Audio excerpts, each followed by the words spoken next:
Think willpower is your ticket to staying sober. I did too, until it failed me. It ran out dry. And in this video, I'm going to give you some tips on how to stay sober without relying on willpower, because it's just not enough. In my early days of sobriety, I white-knuckled it. I let my ego get in the way, and I thought I could just bulldoze my way through it and I'd be fine. And while that may be the case in the very beginning, you'll soon find that you fade very quickly. And the littlest things can derail you. So I'm going to give you some tips on how to handle it. First is to build a routine that sticks. Habits don't rely on daily grit. They run on autopilot. So in order to develop these habits, build out a routine that you can stick to on a consistent basis every single day. In the beginning, start with something small, something manageable that you're able to do every single day, and make that your new goal. This could look like, starting your morning off earlier. So many years went by where I was tired, and therefore I would sleep until the last minute that I could. Then I'd be rushing out of the house, trying to make coffee, trying to get something to eat, just eating whatever I could. So I wasn't eating that good, and just rushing out the door, rushing off to work, and it just set a terrible tone for the day. For me, the start of the day is the most important. So pick something that is doable. It could be as simple as waking up 30 minutes or an hour earlier, not rushing out the door, taking a cold shower, waking up, and taking your time getting ready for the day. Maybe mix in a little meditation and just visualize how you'd like your day to go, and it'll make the world's difference. Try it, trust me. And lean on your people. Your support group, your friends, your family. It's a lot easier to do this with the help of others than just try to do it on your own. I struggled with this. I didn't talk to a lot of people about wanting to quit drinking. I just kind of kept it to myself. My close friends, I'd mention it to them and stuff like that. But when I was struggling, or when I was dealing with cravings or mood swings and all this stuff, I kind of just buried it. And I don't recommend that, because it just makes it so much harder.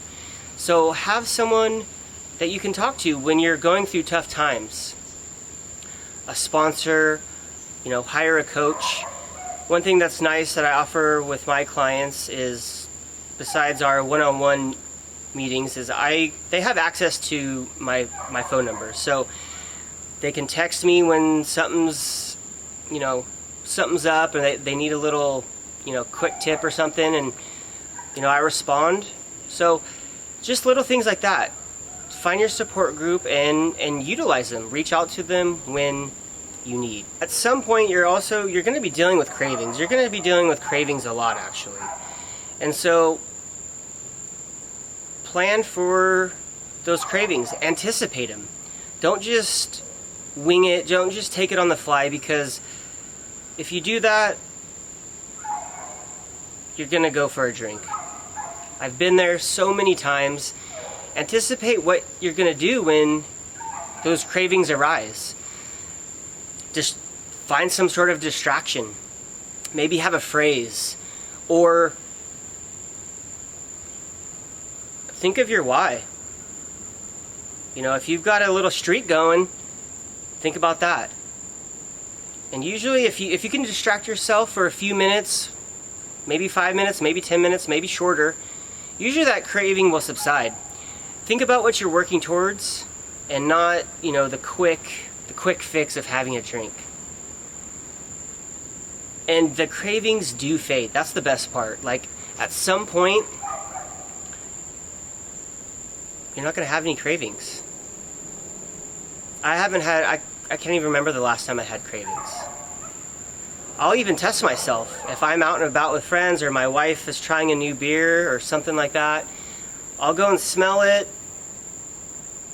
just to see, and nothing. I have no urge, no cravings, nothing. And you can too. It takes time. I think about maybe around the 9-month mark, no cravings, like none at all. Even at maybe at the 6-month mark is when I really noticed that I didn't have any cravings, I had no desire to drink, because I was on a roll. And once you get to that point, it's pretty good. Try focusing on what you gain instead of what you lose. It's so easy to get caught up in what we're missing out, having that FOMO, missing getting invited to things because, your friends aren't really sure if you can be around alcohol yet. But think about all the positives that are coming into your life. You're sleeping better, you're in a better mindset, you're saving money, and you just feel overall better. And you will get to that point. And there's no going back after that. So focus on the positives. The negatives will pop in your head. It's just the way it goes. Notice them. Get curious. Ask yourself, why does that bother me? That brings me to my next point is, don't get mad, get curious. When you're fighting cravings or you're having these triggers and you want to reach for a drink, instead of getting upset with yourself and berating yourself, get curious. Ask yourself, why do I want this drink? Is it boredom? Are you depressed? Are you overwhelmed? Are you stressed out with life? Identify why you want the drink and then fix that. And that little shift in your mindset will distract you from wanting to drink in the first place. Just keep asking yourself why. Why do I want to drink? Well, because I'm bored. Well, why am I bored? Because I don't have anything to do? Why don't you have anything to do? See what I mean? If you keep asking yourself why, you'll eventually get to the answer. And then you can fix it from there. It may not be an easy fix, but at least you know where to start. So guys, willpower, it's overrated. I hope these tips helped you, and I hope you'll make a plan and not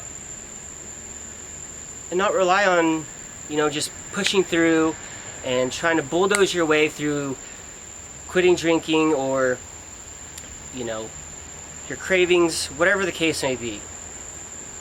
Thanks for stopping by. Take care of yourself. See you on the next one.